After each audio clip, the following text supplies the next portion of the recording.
Totoy Bato!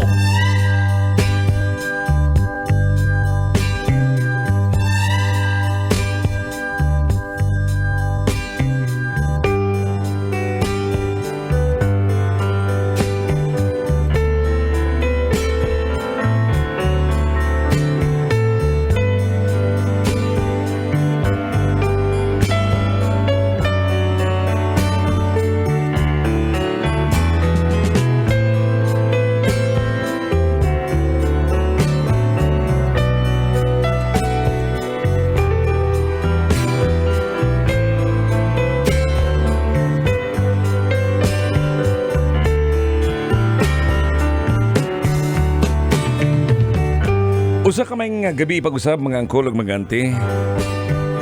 Tugutin na sab ko ninyo na mga ko sigig katahuran ninyo kay kung di ko mga katahuran sigurado kong malulusian akong kigol.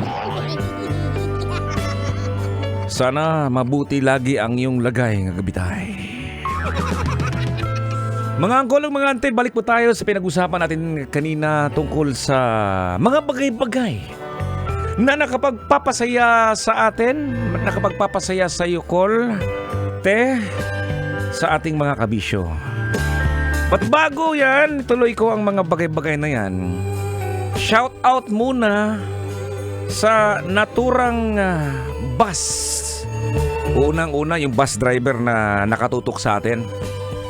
Kaya lang, nakalagay lang dito nasa bus ako ngayon. Narinig ko boses mo. Ano kayang bus driver ito mga kabisyo? Anong bus company? Shout out po sa inyo.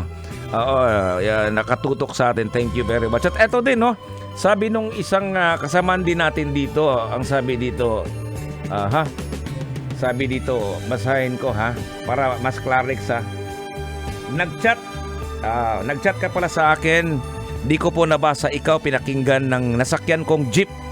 Biyaheng Blumentritt. Lakas, haha. Oy, sa lahat ng driver na nakatutok sa atin, hindi ko man mabanggit ang pangalan ninyo. Kung sakaling ikaw ngayon, pasahero, nakatutok sa Love Radio Manila, hanapin po yung page na ni Totoy Bato, Totoy Bato Official. Ayan. At i-chat nyo ako. Sure ball na batiin kita. Okay.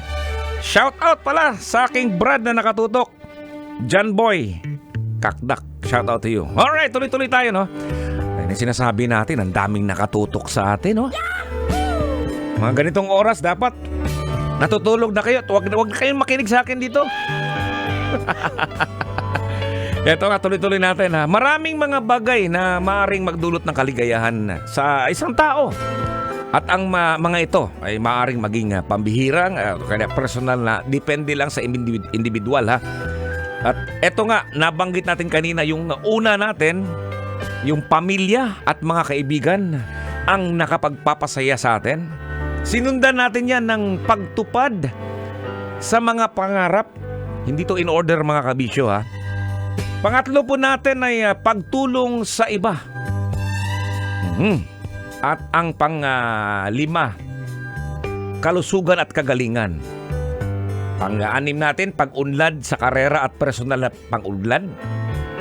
At eto, idagdag natin itong dalawa na lang mga kabisyo. Ang mga bagay-bagay na nakapagpapasaya sa atin, mga kabisyo, eto yung sinasabi ko. Pag-ibig at romantikong relasyon. Ibig sabihin yan, ang pagkakaroon ng malusog na relasyon. Malusog na relasyon, hindi yung lagi kayong nag-aaway. Hindi na yung malusog. Dapat yan, iwanan mo yan. Hindi. Ang ibig kong sabihin, habang maaga pa, ayusin nyo na. Hindi yung paulit-ulit na lang. Nakadumdum. Naalala ko lang sa probinsya mga kabisyo, no? Dati, pag nag-aaway, ewan ko lang ngayon kung ginagawa pa, manglupad ng mga plato o kutsara, tinidor, tsaka yung mga kawa. Ganon yung pag-aaway. Hindi na siguro nangyayari ngayon kasi kung ganon nangyayari siguro, yung mga marites nakaredy na yung kanilang mga cellphone habang inaangat yun. Pag nakakita, ibibidyo na yun. Diba? So ang pagkakaroon ng malusog na relasyon at pagmamahal mula sa isang espesyal na tao ay maaaring magdulot ng kaligayahan at kasiyahan. Grabe. super in love. Ako, dati naalala ko, na in love ako sobra. Parang, hindi naman ako na-scam ha. Alam mo yung feeling pag na-in love ka, no? Karon na in love pa man tagyapon karon. Baka pagkagalitan tayo sa asawa natin ha. Patay tayo dyan. Ang ibig kong sabihin, yung first time ka ma-in love, parang kulang yung isang araw na hindi mo siya makasama. O parang maka-holding hands sa kalagalan. Ay, dako. Bukad yun ang kigol. Para kang isang aso, napansin ko, parang isang aso ba? Naalala ko sa probinsya, yung aso na nasa labas. Wala kasing kural, wala kasing alad ba, walang gate kasi sa probinsya, uso dun eh. Kaya yung mga aso nakakalabas. Pag nakalabas na yung aso mo, ilang araw yan walang kain. Hinahanap mo na, saan ba yung aso ko lalaki? Saan ba? Napag-alaman mo na, nandun na sa kapitbahay. Hindi na umuwi kasi gabiga tong aso dun. Ganon ang feeling ng in love. Ay nako, ito pang last natin, panghuli natin, no? Mga bagay-bagay na nakapagpapasaya sa atin. Pagpapalakas ng kaalaman at pagkatuto.